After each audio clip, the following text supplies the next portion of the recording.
Hello students, so let's start today's lecture. Today we are going to revise the topic company accounts. Company accounts, before starting the same, again the main thing is पूरे chapter में main एक entry है, ultimate net entry जो होने वाली है वो entry होने वाली है capital introduction की, जो आज तक आप जिंदगी में entry करने वाले हो वही चीज होती है। ध्यान आ रहा हो, मैंने starting में मैंने रेगुलर लेक्चर में भी यही आपको बताया था। आज एक रिवीजन चल रहा है कंपनी अकाउंट्स का। ओके, सो अल्टीमेटली हम एंट्री जो करने वाले हैं वो किस चीज की होने वाली है?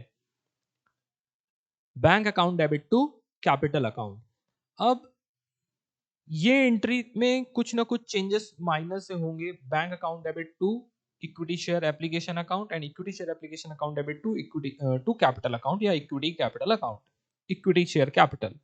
सो अल्टीमेटली जो बीच के जो भी आपके टेम्परेरी अकाउंट्स जो बनाए जाएंगे वो क्या हो जाएंगे? क्लोज हो जाएंगे, और सिर्फ अल्टीमेटली एंट्री क्या होने वाली है? Bank account debit to capital account. So start with the introduction. अपन यहाँ पर बहुत फास्ट से जाएंगे। रीजन क्या है? बहुत ही थ्योरेटिकल पार्ट दिया है यहाँ, टाइप्स ऑफ कंपनीज के बारे में दिया गया है। ये आपके ऑब्जेक्टिव या थ्योरी में कहीं पास पूछा जा सकता है। They are multiple government company, foreign company, private company, public company, so one person company, small company, limited listed company, unlimited company, company limited by shares, company limited by guarantee, holding company, subsidiary company, इन सब के बारे में दिया हुआ है। Preparation of financial statement के अंदर आपका मेन क्या आता है? Statement of profit and loss account, balance sheet, notes to account and cash flow statement. ये एक जब हमारा कंपनी का अकाउंट बनता है तब यहाँ पर ये सारी चीजें इनकॉर्पोरेट की जाती हैं। और ये क्यों कंपनी अकाउंट्स, और ये पैसा अल्टीमेटली ये कंपनी अकाउंट से समझ में आ रहा है कुछ कि ये सर हमने प्रोप्राइटर पढ़ा था, पार्टनरशिप पढ़ा था, प्रोप्राइटर से पार्टनरशिप पे इसलिए पहुंचा गया था कि प्रोप्राइटर को अकेले बिजनेस हैंडल करने में डिफिकल्टी जा रही थी, कुछ एक्सपर्टाइज लोगों की जरूरत थी इसलिए पार्टनरशिप किया, कुछ फंड्स की जरूरत थी इसलिए पार्टनरशिप किया, कोई अलग ब्रांचेस डालनी थी इसलिए पार्टनरशिप किया। ये था कि छोटा मोटा और एक्सपांशन करना है इसलिए पार्टनरशिप बनाया। लेकिन आपको ह्यूज एक्सपांशन करना है, ह्यूज प्रोडक्शन करना है, बहुत वास्ट एरिया में मूव करना है, तब हम क्या बनाना पड़ता है? हमको कंपनी बनानी पड़ती है ताकि हमारे पास ह्यूज अमाउंट ऑफ मनी भी आए। उसमें बहुत सारे ओनर रहते हैं, बहुत अपना अपना सभी पैसा लगाते हैं। जिसको जितना लगाना रहता है, आपकी कंपनी के बिजनेस में इंटरेस्ट रहता है, तो वो आके आपका बिजनेस के एक टाइप के ओनर बन जाते हैं आपकी कंपनी के शेयर्स परचेस करके। लेकिन ये करते क्यों है? क्योंकि एक्सपांशन ऑफ बिजनेस एक्टिविटीज को बहुत ज्यादा इंक्रीज करना रहता है, and it definitely what requires need to increase the scale of operation. उसके करने के लिए, ये सब क्या करने के लिए क्या लगता है? पैसा। और पैसा कहां से लाया जाएगा? शेयर इशू करके, क्योंकि लोन से सब कुछ काम नहीं बनता है। Okay, large amount of money, modern technology, human contribution, ये सब चीजें लगेगी, and not possible to arrange under the partnership and proprietorship firm के बस की बात नहीं है सब कुछ मैनेज करना। Okay okay, so build big machines, mass production of goods, ये सब करने के लिए क्या किया जाता है? अपन कंपनी फॉर्म करते हैं, कंपनी में शेयर इशू करते हैं। वैसे प्राइवेट कंपनी होती है, पब्लिक जैसे अपन ने बोला। सो डिफरेंट डिफरेंट पर्पस है। तो ओवरऑल हम कंपनी क्यों फॉर्म कर रहे हैं? फंड्स को रेस करने के लिए। सो मीनिंग ऑफ कंपनी में लिखा है group of people who voluntary agree to form a company, मतलब वो जो खुद ही आपस में आके मिलके बनाते हैं। ओके, कुछ लैटिन वर्ड से आया हुआ है, ये कुछ चीजें आप याद रखिएगा। कुछ फीचर्स है कंपनी के क्या है? इनकॉर्पोरेटेड एसोसिएशन है, सेपरेट लीगल एंटिटी है, इसीलिए इसको आर्टिफिशियल पर्सन बोला जाता है। परपेचुअल एग्जिस्टेंस है, कुछ कुछ भी मेंबर का हो जाए, इसकी एग्जिस्टेंस क्या रहती है? परपेचुअल मतलब इनफाइनाइट, जब तक इसका इंसॉल्वेंसी नहीं होता, इररिस्पेक्टिव ऑफ डेथ। किसी का डेथ भी हो जाए। कॉमन सील रहता है इसके अंदर का, अब आजकल ज्यादा नहीं फॉलो करते। कॉमन सील मतलब एक साइन करने का एक मेथड रहता है। लिमिटेड लाइबिलिटी रहती है, जितना अमाउंट का आपने शेयर का एश्योरिटी दिया उतनी ही आपकी लाइबिलिटी रहेगी maximum if anything is unpaid. And distinguish between, यहाँ पास ownership and distinction between ownership and management के बारे में दिया है। नॉट अ सिटीजन है, ट्रांसफरेबिलिटी ऑफ शेयर्स रहती है, मेंटेनेंस ऑफ बुक रहा जाएगा, पीरियोडिक ऑडिट किया जाएगा, right to access to information रहेगा किसको? शेयर होल्डर्स को। शेयर होल्डर यहाँ पास इंफॉर्मेशन। टाइप्स ऑफ कंपनी के बारे में यहाँ पास फिर दिया हुआ है, ये थ्योरेटिकल पार्ट है, इसको एक बार देख लीजिएगा। बहुत टाइम गवर्नमेंट कंपनी जो भारत सरकार and all, foreign company, private company, ये सारी चीजें आपकी यहाँ पास कवर होती हैं। ओके,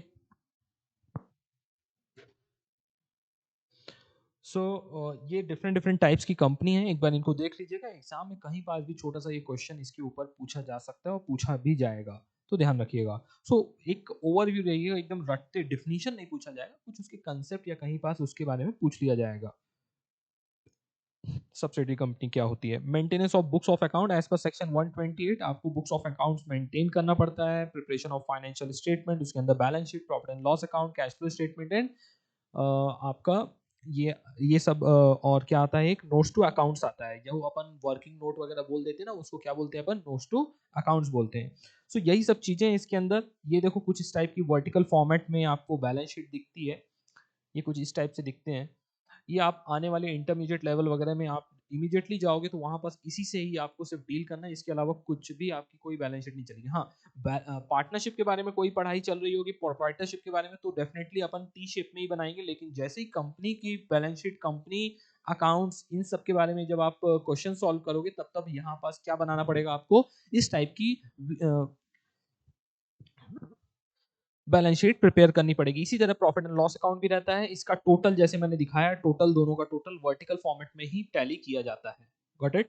सबके थोड़े थोड़े नाम चेंज हो जाते हैं, डेटर से आपका ट्रेड रिसीवेबल हो जाता है, इसी तरह ट्रेड पेबल्स होता है, short term provision, other current liabilities, ऐसे टाइप के इन्वेंट्री, क्लोजिंग स्टॉक से इन्वेंट्रीज बन जाता है। सो थोड़े बहुत कैश को कैश एंड कैश इक्विवेलेंट बोला जाता है, तो थोड़े थोड़े टर्म्स में चेंजेस आना शुरू हो जाएंगे और मेजर इसमें कोई भी डिफरेंस नहीं आएगा। तो ये बेसिक थ्योरी पार्ट है। और ये देखिए इसी तरह का statement of profit loss account नहीं बोलते, क्या बोलते हैं, स्टेटमेंट ऑफ प्रॉफिट और profit and loss, statement of profit and loss, इसी तरह नेम ऑफ कंपनी। ये रियल लाइफ में भी इसी तरह चलता है, यही आपको इसी चीज से आपको डील करना है पूरे लाइफ में। सो धीरे धीरे आप इससे फैमिलियर हो जाओगे, इतने बार इनके क्वेश्चन आप करने वाले हो कि आपको पूरा फॉर्मेट याद हो जाएगा, आपको डर लगेगा। जैसे पहले नर्सरी में जब थे तो आपको लगा था कि 11 12 में और फाउंडेशन में ये सब पढ़ने वाले हो, आने लगा ना सब चीज, वैसे ही आपको एकदम यूज टू हो जाएगा। No need to worry. जैसे आपको गोल्डन रूल से आप जनरल एंट्री आसानी से कर लेते हो। चलो यूनिट 2 में आता है इसके issue, forfeiture and reissue of shares. जहां तक हम पहुंच पाएंगे तब तक वहां तक हम इसको करने की कोशिश करते हैं। Issue, forfeiture and reissue of share. Issue of share तो procedure for raising funds through equity. यहाँ जो मैंने बोला कि अल्टीमेटली फंड्स की रिक्वायरमेंट रहती है, तभी तो बिजनेसेस क्या करते हैं, इक्विटी शेयर्स को इशू करते हैं मार्केट में। इसके बाद बहुत सारे अलग अलग लोग रहते हैं, मैं इसमें नहीं जाता हूँ कौन कौन सब्सक्राइब करते हैं, कौन लेते हैं। कुल मिला के यहाँ पास procedure for raising fund through equity, issue of prospectus, एक प्रोस्पेक्टस रहता है जिसके अंदर पूरा डिटेल, जैसे आप क्लास हमारी ज्वाइन करते हो तो आप पूछते हो कि प्रोस्पेक्टस क्या है, उसमें डिटेल रहती है, फीस की डिटेल रहती है, क्लासेस कब से है, रिजल्ट रहता है, फ्यूचर क्या है, कब तक कोर्स कंप्लीट होगा, एवरीथिंग जो इस टाइप की चीजें लिखी हुई रहती है उसी को क्या बोला जाता है, प्रोस्पेक्टस ऑफ द कंपनी। उसमें सब कुछ इंफॉर्मेशन दिया रहता है, पास्ट से करंट से फ्यूचर तक का, उसी को बोलते हैं प्रोस्पेक्टस। की उसको कोई भी पढ़ के डिसीजन ले सकता है कि क्या कंपनी में हमको इन्वेस्ट करना चाहिए कि नहीं, इसका क्या हमको ओनरशिप बनना चाहिए कि नहीं, इसमें पैसे लगाने चाहिए कि नहीं। Inviting for application of shares from the public, तो पब्लिक को पहले प्रोस्पेक्टस दिया जाता है, पब्लिक प्रोस्पेक्टस पढ़ती है, देखती है, समझती है। वैसे कोई नहीं करता ऐसा, जो फाइनेंशियल एनालिस्ट रहते हैं वो सब करके ये सब आपको रिकमेंड करते हैं। फिर कंपनी कंपनी का जब शेयर इशू रहता है तो एक होता है, यदि हमने 100 शेयर्स इशू किए हैं तो उसमें से फुल सब्सक्राइब हुआ है, अंडर सब्सक्राइब हुआ है कि ओवर सब्सक्राइब, मतलब 100 शेयर इशू किए, 100 सब लोगों ने सब्सक्राइब कर दिया, उसको फुल सब्सक्रिप्शन बोलेंगे। अंडर सब्सक्रिप्शन 100 दिए थे, लोगों ने सिर्फ 90 ही खरीदे हैं, ऐसा बोल सकते हैं, तो उसको बोलेंगे अंडर सब्सक्रिप्शन। एंड 100 दिए थे, 100 150 लोगों ने खरीद लिए, तो उसको बोलेंगे ओवर सब्सक्रिप्शन।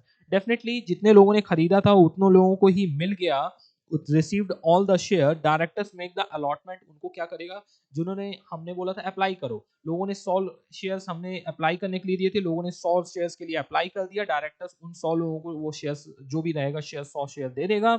और क्या होगा, अलॉटमेंट मनी भी रिसीव हो जाएगा, एप्लीकेशन में यहाँ पास मिल जाएगा, अलॉटमेंट मनी मिल जाएगा, और उसके आगे के कॉल करके मांग लेगा पैसा।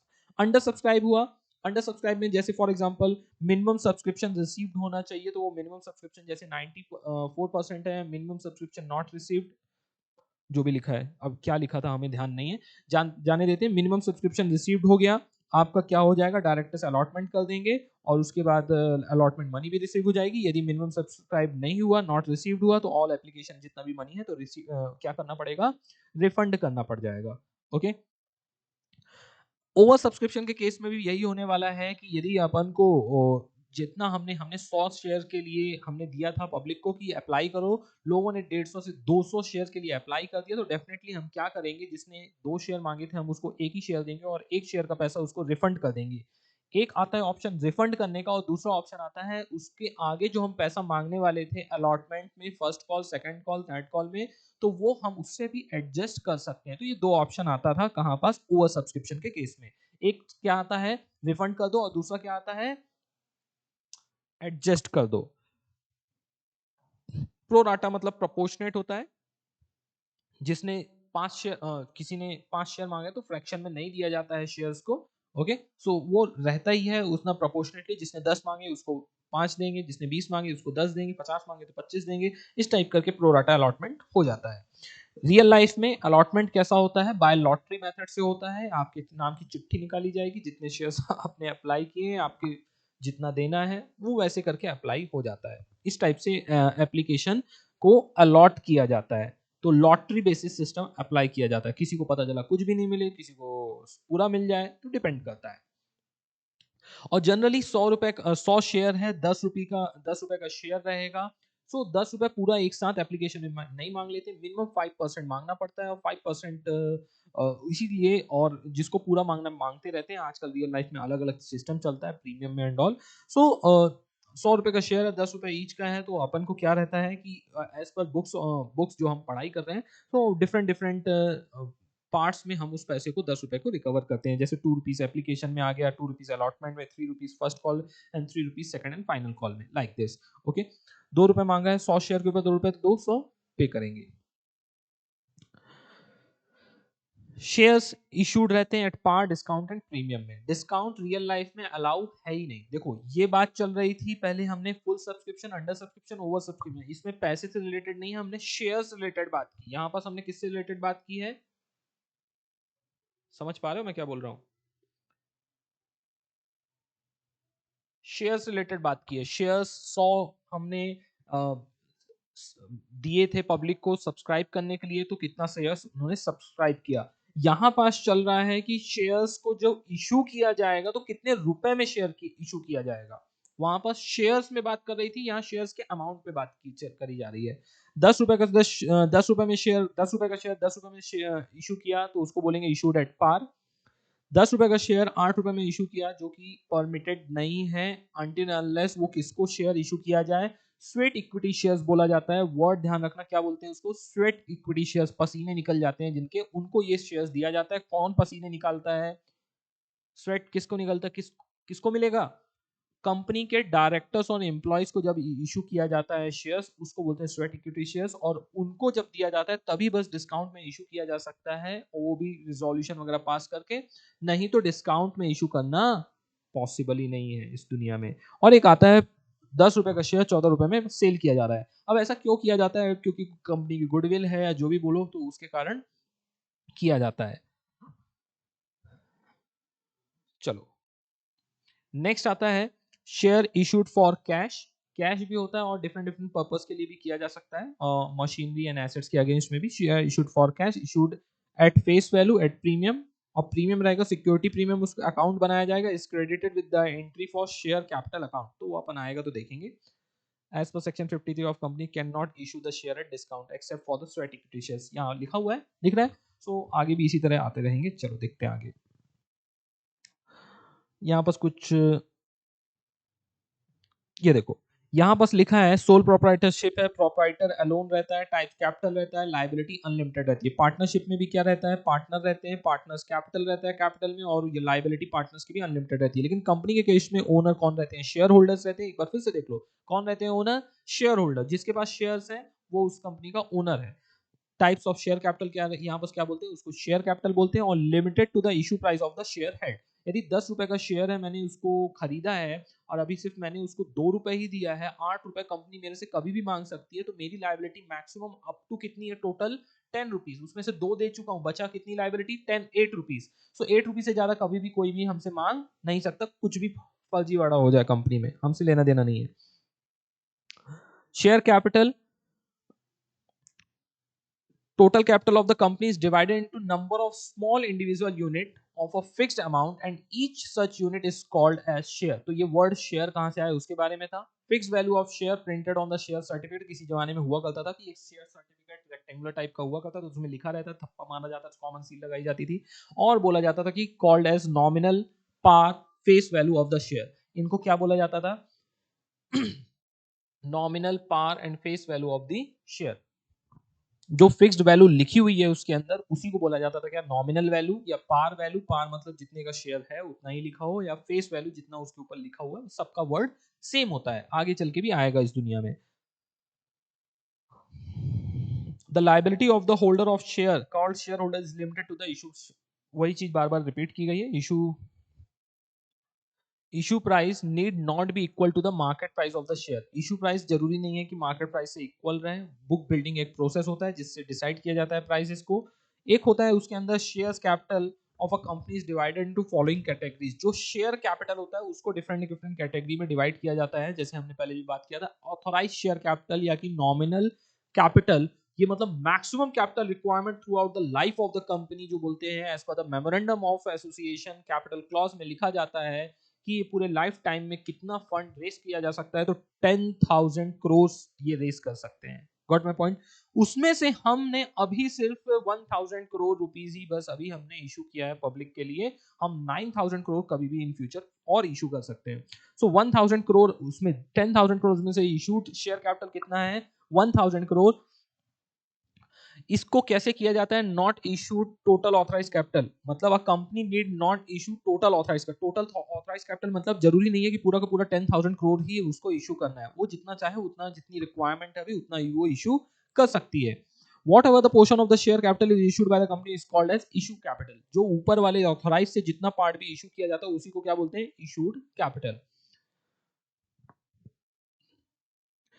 Issued capital means and includes the nominal value of the share issued by the company। अब वो डिस्काउंट में हो, प्रीमियम में हो, हमसे मतलब नहीं है। हमें सिर्फ पार वैल्यू से मतलब रहता है कंपनी को। समझ में आ रहा है? यहां सिर्फ पार वैल्यू में डिस्कशन होगा। तो इसीलिए वहां पास बोला गया है कि issued capital includes the nominal value. Nominal value मतलब जो उसके चेहरे में face value, nominal value, par value, one in the same thing. अब issued by the company for cash, cash पैसे लेके इशू कर सकती है। Consideration other than cash to the promoters of a company. Promoters मतलब जैसे कंपनी मैंने ही चालू किया है तो मेरे को ही वो इशू कर सकते हैं। मैंने क्या कर दिया? घर के लैपटॉप दे दिए उसको। ऐसे नहीं है, मतलब कि कुछ कंपनी, कुछ मशीन है मेरी, कुछ और दूसरी फैक्ट्री से वो दे दिया, ये लो यूज करो कंपनी को। तो उसके जगह से मैंने क्या ले लिया? शेयर्स ले लिए। तो promoters of the company, promoters कौन होते हैं? जो सबसे पहले कंपनी को स्टार्ट करते हैं और चलाते हैं, वो सब। एंड अदर्स मतलब किसी से हमने कंपनी के कुछ बड़ी बड़ी मशीन्स हैं, एक और फैक्ट्री लगानी है, तो हमने उनसे मशीन्स खरीदी, हमने उनको दे दिया, बोल दिया ये लो शेयर्स ले लो। So issue of shares in consideration of assets. Okay, उसने कैश नहीं लिया, क्या ले लिया? एसेट्स। अनइश्यूड कैपिटल किसको बोलेंगे? 10,000 में 1,000 हमने इशू कर दिया तो 9,000 क्या हो गया? Unissued share capital. Subscribe share capital, अब हमने इशू तो किया था 1,000, उसमें से लोगों ने सब्सक्राइब कितना किया? सिर्फ 900। तो 900 सब्सक्राइब शेयर कैपिटल, और जो 100 नहीं किया उसको क्या बोलेंगे? Unsubscribed share capital. Okay, next subscribe के बाद आता है कॉल्ड अप। अब 900 शेयर्स लोगों ने अप्लाई कर दिए, उसी को बोलते हैं सब्सक्राइब। लेकिन 900 में से हमने सिर्फ अभी उनसे 20 रुपए मांगा है, तो उसको क्या बोलेंगे? 100 रुपए का शेयर है, 100 रुपए में से हमने सिर्फ अभी 20 रुपीज मांगा है, तो उसको बोलेंगे कॉल्ड अप शेयर कैपिटल। और यदि हमने 80 रुपीज अभी तक नहीं मांगा, उसको क्या बोलेंगे? Uncalled capital. Paid up capital, हमने 20 रुपए मांगा था, उसमें से उन्होंने सिर्फ 15 रुपए पे किया, या किसी ने, या कि 900 शेयर में से सिर्फ 800 शेयर होल्डर ने क्या किया है? 20 रुपए पे किया, उसको अपन क्या बोल सकते हैं? Paid up share capital. और जिन्होंने नहीं पे किया उसको बोलेंगे क्या? अनपेड कॉल्स या कॉल्स इन अरियर्स बोलेंगे। हमने मांगा था लेकिन इन वाहियातों ने हम लोग को पैसा नहीं दिया, तो उसको बोलते हैं अनकॉल्ड या कॉल्स इन अरियर्स।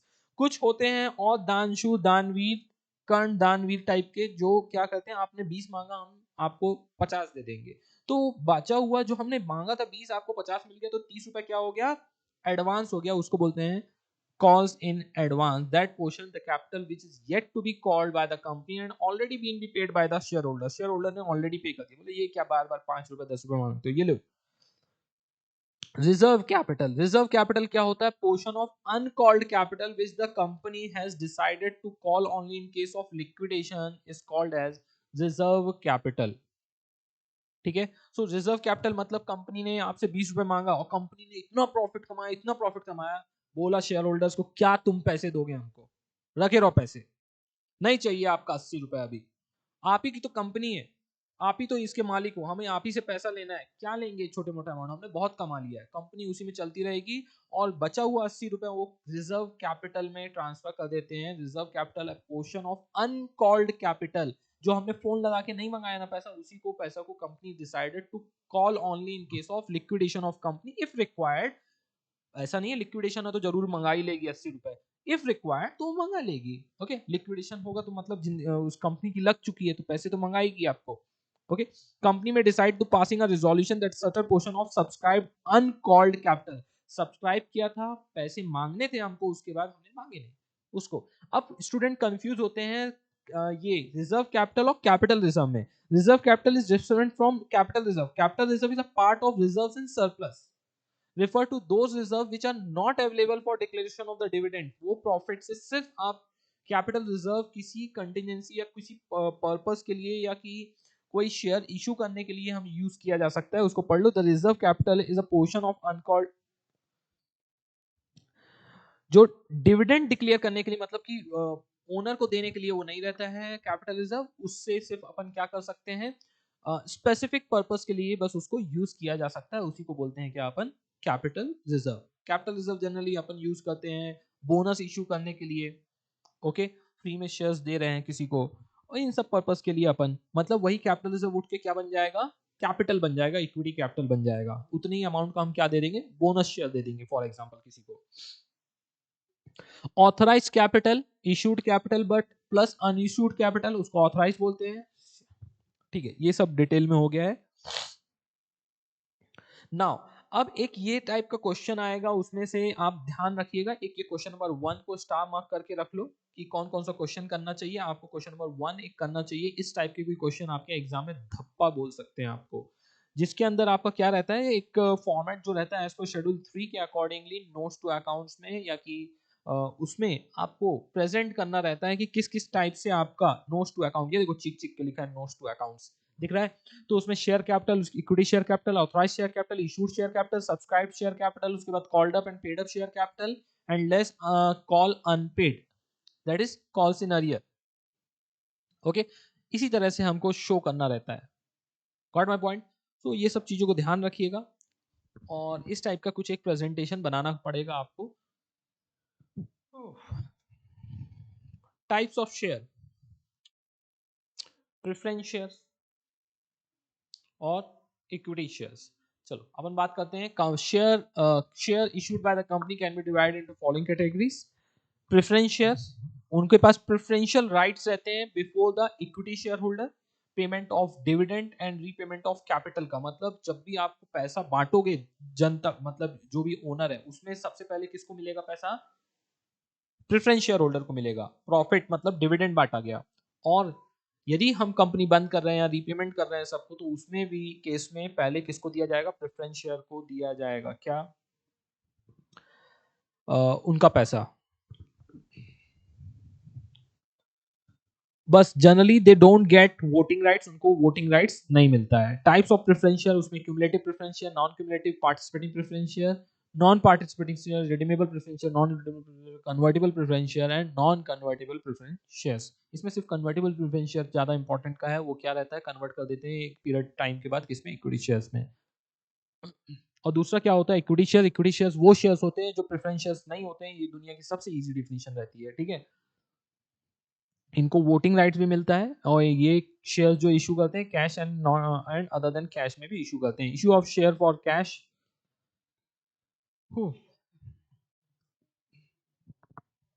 चलो इसके बाद issue of share of cash होता है। Private placement of shares, companies, minimum subscription, ये देखो यहाँ पास मिनिमम सब्सक्रिप्शन 90% होना चाहिए, ऐसा कुछ रूल्स वगैरह रहते हैं। एक अंडर राइटिंग का भी केस आता है, ध्यान आ रहा होगा। Application money not less than 25% of the issue price, at least बोल रहा है as per section 39 of company application money must be at least 5% of the face value of the share. However SEBI regulation, the minimum application money is to be paid by the applicant allotment with application money shall not be less than 25% of the issue price। so by default क्या हो गया, ये 5% क्या हो गया, nullify हो गया। मतलब यदि आप ये रूल फॉलो करते हो सेबी का तो ऑटोमेटिकली दोनों रूल कंप्लीट हो जाएंगे। समझ में आ रहा है क्या बोल रहा हूँ? एज पर कंपनी एक्ट बोलता है 5% लेना चाहिए, एज पर सेबी रेगुलेशन बोलता है 25% होना चाहिए। सो दोनों को खुश करने के लिए आप क्या करोगे? 25% एप्लीकेशन के टाइम पे ले लोगे पैसा तो कंपनी एक्ट बोलेगा ठीक है अच्छी बात है, 5% मिनिमम लेना चाहिए था, हमने तो बोला था मिनिमम, तो आपने 25% लिया, चलो अच्छी बात है। सेबी बोलता था 25%, तो आपने वैसे भी 25% में ही इशू किया है, तो वो भी खुश, दोनों खुश हो जाएंगे। Okay, first instalment application money, allotment money, first call money call. हाँ, अभी यहाँ पास से आता है आप आ रहा है इस दुनिया में क्या क्या आता है? Journal entries for the issue of share of for cash. तो क्या क्या जर्नल एंट्रीज पास की जाएंगी for issue of the shares? तो first thing is on the receipt of the share application money. सबसे पहली एंट्री क्या होगी? Bank account debit to equity share के एप्लीकेशन, इक्विटी हो या प्रेफरेंस हो। Bank account debit to generally equity shares रहेगा तो मैं बताते जाता हूँ। Bank account debit to equity share application, जब हम अलॉटमेंट करेंगे तो वो एप्लीकेशन को पहले हम कैपिटल में ट्रांसफर कर देंगे, फिर अलॉटमेंट के पैसे को ड्यू करेंगे। सबसे पहले केस में जब एप्लीकेशन होता है, कुछ आप जब अप्लाई करने जाते हो कॉलेज में तो आप साथ में एप्लीकेशन मनी, यदि हमारा एडमिशन हो जाए तो ये पैसा अपने पास रख लेना और बचा हुआ पैसा हम बाद में लाके आपको देंगे। ठीक है, जब आप हमको क्या दोगे, क्लास वगैरह अलॉट करोगे तब हम बाकी आपको पैसा देंगे। तो इसी तरह यहाँ पास भी एप्लीकेशन के टाइम में कुछ पैसा दान दक्षिणा लेके जाना पड़ता है। आप मंदिर में भी जाते हो तो कुछ पैसा लेके जाते हो, भगवान मेरी अर्जी लगा दो, मेरे को सीए बना देना, तो उसके बाद मैं आके आपको 10 नारियल और फोड़ूंगा, 10,000 रुपये और चढ़ाऊंगा। तो आप पहली बार जब जाते हो 100 रुपए लेके, उसको क्या बोलेंगे अपन? एप्लीकेशन। तब उस वक्त भगवान जी क्या एंट्री करेंगे? Bank account debit to share application. और जब आपका अब सही में पास हो गए तब एंट्री क्या हो जाएगी? भगवान जी उसको ट्रांसफर कर देंगे क्या? Share application account debit to share capital, और बोलेंगे चलो प्रॉमिस किया था ना 10,000 रुपए और देने के लिए, तो चलो और ड्यू करो, share allotment account debit to share capital. और जब पैसे आ जाएंगे तो एंट्री हो जाएगी bank account debit to share allotment account. First call due करेंगे तो देखो फर्स्ट एंट्री बस है जो सबसे पहले पैसे लेते हैं, बाद में क्या रहता है, ये पैसे को ट्रांसफर किया, बाकी सब जगह क्या होता है? शेयर अलॉटमेंट ड्यू करने की एंट्री होती है। शेयर अलॉटमेंट ये टेम्परेरी अकाउंट है। Share allotment account debit to share capital, share capital हो गया, तो बाद में पैसे जब आएंगे तो bank account debit to share allotment. तो share allotment debit credit entry हो गई bank account debit to share capital account. क्या रॉकेट साइंस लगाई सर। सो फर्स्ट कॉल हो चाहे सेकंड कॉल हो, फर्स्ट कॉल में भी share capital, first call account debit to share capital, share first call. तो फिर जब पैसे आएंगे तो bank account debit to share first call, second call भी होगा तो share second and final call account debit to share capital, और जब पैसे आएंगे तो bank account debit to share second call and final call. So इस टाइप से कुछ आपका शेयर्स होता है। फुल सब्सक्रिप्शन, अंडर सब्सक्रिप्शन और ओवर सब्सक्रिप्शन का केस रहेगा। अंडर सब्सक्रिप्शन का कोई इशू नहीं होता है, मेन जब ओवर सब्सक्रिप्शन होता है तो उसी वक्त हमको देखना है। एक बार इसको यहाँ पास से गो थ्रू करना चालू करो। Share issued at discount premium and, मैं यहाँ पास से आपको स्टार्ट करता हूँ। ओके, इसको तब तक जितने भी एंट्रीज वगैरह हुए हैं एक बार इनको देखिए,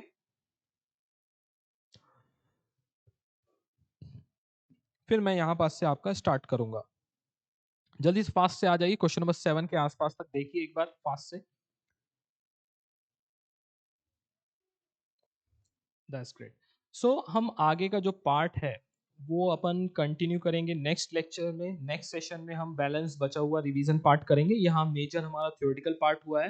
हम ओवर सब्सक्रिप्शन का फुल, उसके बाद फुल रिफंड करना है। ओवर सब्सक्रिप्शन का जो पार्ट रहता है ना उसमें रिफंड करना है, प्रो राटा अलॉटमेंट करना है, refund plus pro rata allotment, उसके एडजस्टमेंट को देखते हुए हम forfeit calls in arrear, calls in advance, interest on calls in arrear and calls in advance, forfeiture of shares and reissue of forfeiture of shares, ये सब part हम next session में देखने वाले हैं। सो मैं चाहूंगा कि एटलीस्ट बेसिक्स एंट्री जो रहेगी वो तो आप 90% हर एग्जाम के क्वेश्चंस में आप ये बेसिक आने ही वाले हैं। कौन सा? Bank account debit to equity share capital, equity share application, sorry, bank account debit to equity share application, equity share application account debit to equity share capital.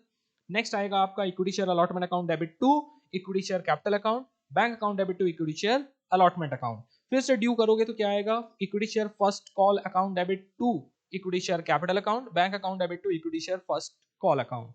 फिर नेक्स्ट आएगा सेकंड एंड फाइनल कॉल होगा तो क्या entry करोगे? Equity share second and final call account debit to equity share capital account, and जब बाद में पैसा आ जाएगा तो अपन क्या एंट्री कर देंगे? Equity share first and second, bank account debit to equity share first and second and final call account. Calls in arrear and calls in advance भी काफी इजी है उस पॉइंट ऑफ से देखा जाए। मैं interest calls in arrear calls in advance का at least आपको ये तो बता देता हूँ कि जब भी कोई पैसा नहीं आएगा तो पैसा आता है तो एंट्री करते हैं bank account debit to equity share first call या जो भी रहेगा। सो पैसे नहीं आए तो बैंक की जगह क्या आ जाएगा, कॉल्स इन अरियर अकाउंट, तो एंट्री बन जाएगी calls in arrear account debit to equity share first call. और इनकेस पैसा आ गया बाद में कुछ टाइम के बाद तो एंट्री क्या हो जाएगी, bank account debit to calls in arrear account. As simple, generally पैसे आने वाले नहीं है। डन। जब कॉल्स इन अरियर होता है उस केस में इंटरेस्ट जो चार्ज करेगी कंपनी जिस दिन से ड्यू हुआ है और जिस दिन फाइनल पेमेंट कर रहा है 10% से रेट से लगने वाला है। और यदि किसी ने कॉल्स इन एडवांस दे दिया, 20 रुपए मांगा था 50 रुपए दे दिया, उस केस में हम 12% क्या करना पड़ेगा, कंपनी को पे करना पड़ेगा जिस दिन से पैसा मिला है और जिस दिन एक्चुअल में ड्यू होगा उस पीरियड तक के लिए 12% देना पड़ेगा। Got my point. और इन दोनों का अकाउंट का नेचर जो इंटरेस्ट है, interest on calls in arrear, interest on calls in advance, ये दोनों नॉमिनल नेचर के रहेंगे और प्रॉफिट एंड लॉस अकाउंट में एक इनकम बनेगा तो एक एक्सपेंस बनने वाला है। Got my point. और डायरेक्टर्स के पास राइट रहता है ये इंटरेस्ट को, ये इस टाइप के डिफिकल्ट टाइप के क्वेश्चंस को कभी कभी इंस्टीट्यूट पूछ लेती है कि क्या डायरेक्टर्स के पास राइट है interest on calls in arrear को वेव ऑफ करने का। यस, हाँ है, they have right to waive off, but shareholders के are not entitled for any dividend on calls in advance, ये ध्यान रखना। और डायरेक्टर्स के पास ये भी राइट नहीं है कि किसी का interest on calls in advance को वेव ऑफ मतलब नहीं दे, उनको देना ही पड़ेगा। Got my point. और हाँ, जब भी ये कुछ भी एंट्री होगी उस वक्त अपन इसके मेंबर का नाम नहीं लिखते, सन्ड्री मेंबर अकाउंट और नरेशन में उसका भले नाम लिख देंगे। तो जब भी हमारा इंटरेस्ट, समझने की कोशिश करना, calls in arrear, interest on calls in arrear बताओ क्या है, कंपनी के लिए इनकम है कि एक्सपेंस है, कोई बताएगा। Interest on calls in arrear के ऊपर इंटरेस्ट हमको मिलने वाला है, कंपनी के लिए इनकम है, तो credit all income and gains, तो interest on calls in arrear क्या होगा, क्रेडिट होगा। तो डेबिट क्या होगा, जिससे हमको लेना है, कौन होगा, share holders account debit to calls in arrear, यही लिखा हुआ देखो पहला, share holder account debit to calls in arrear. और जब पैसा वो दे देगा तब क्या एंट्री हो जाएगी, bank account debit to share holder account. Okay. इसी तरह calls in interest on calls in advance, बताओ interest on calls in advance company के लिए क्या है, लाइबिलिटी नहीं, एक टाइप का एक्सपेंस है। एक्सपेंस है तो क्या करेंगे अपन उसको, debit all expense and losses, तो एंट्री क्या हो जाएगी, interest on calls in advance account debit to share holders. और जब पैसे उसको दे देंगे तब एंट्री क्या करेंगे, interest share holder account debit to bank account. Okay, simple सी चीजें, बहुत लॉजिक से जाएंगे तो आपको कोई भी प्रॉब्लम नहीं होगी। ये देखिए, interest on calls in advance debit to shareholder, and जब पेमेंट करेंगे तो share holder account debit to bank. Got my point. ये भी कंप्लीट हुआ आपका। So calls in arrear and all इनका तो चलता ही रहेगा। कॉल्स इन अरियर होगा तो हम क्या करेंगे, बैंक की जगह डेबिट करेंगे कॉल्स इन अरियर को। कॉल्स इन एडवांस होगा तो हम उसको क्या करेंगे, क्रेडिट करेंगे। कॉल्स इन अरियर हमारे लिए क्या है, कोई बताएगा, हमारे लिए एसेट्स है, रिसीवेबल अमाउंट है, इसलिए हम क्या करते हैं, उसको डेबिट करते हैं। और कॉल्स इन एडवांस हमारे लिए क्या है, लाइबिलिटी, एक टाइप की लाइबिलिटी है, इसलिए हम उसको क्या करते हैं, क्रेडिट करते हैं। इस टाइप से सोचोगे तो ध्यान रहेगा। इसी तरह हम जब डिस्काउंट और प्रीमियम की बात करते हैं, जब अलॉटमेंट होता है तब हम उसमें डिस्काउंट एंड प्रीमियम की बात करते हैं। तो डिस्काउंट कंपनी के लिए क्या है, एक टाइप का लॉस है। तो debit all expense and losses, तो discount on issue of shares को हमेशा हम क्या करेंगे, जल्दी बता दो, डेबिट करेंगे। और जब भी हमारे लिए प्रीमियम आएगा तो प्रीमियम कंपनी के लिए क्या है, एक टाइप का इनकम है, गेन है, तो credit all income and gains, तो हमेशा सिक्योरिटी प्रीमियम या issue of share at premium, इसको हमेशा क्या करने वाले हम, क्रेडिट करने वाले हैं। कहीं पास हो तो जल्दी से बता दो तो मैं दिखा देता हूं आप लोग को। देखो,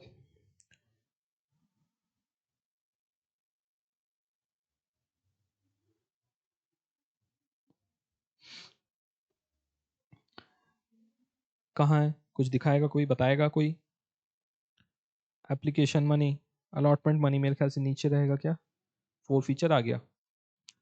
चलो कोई बात नहीं, लेकिन आपको समझ रहे हैं ना, बहुत है मेरे लिए। Full subscription, over subscription, under subscription, एक बार आऊंगा इसमें, किसमें, ओवर सब्सक्रिप्शन के बाद में क्या क्या ऑप्शन आते हैं, एक तो फुल रिफंड कर दो, नहीं तो क्या करो, उसको फुल एडजस्ट कर दो, और तीसरा ऑप्शन आता है कुछ रिफंड कर दो और कुछ एडजस्ट कर दो। तो इसमें बेसिक सा आइडिया है, बेसिक से कंसेप्ट है, वो भी मैं नेक्स्ट लेक्चर में कवर कर दूंगा। सो आज के लिए इतना, यहीं पास रोकते हैं इस चीज को। So that's it for today, see you all in the next lecture, take care, bye bye.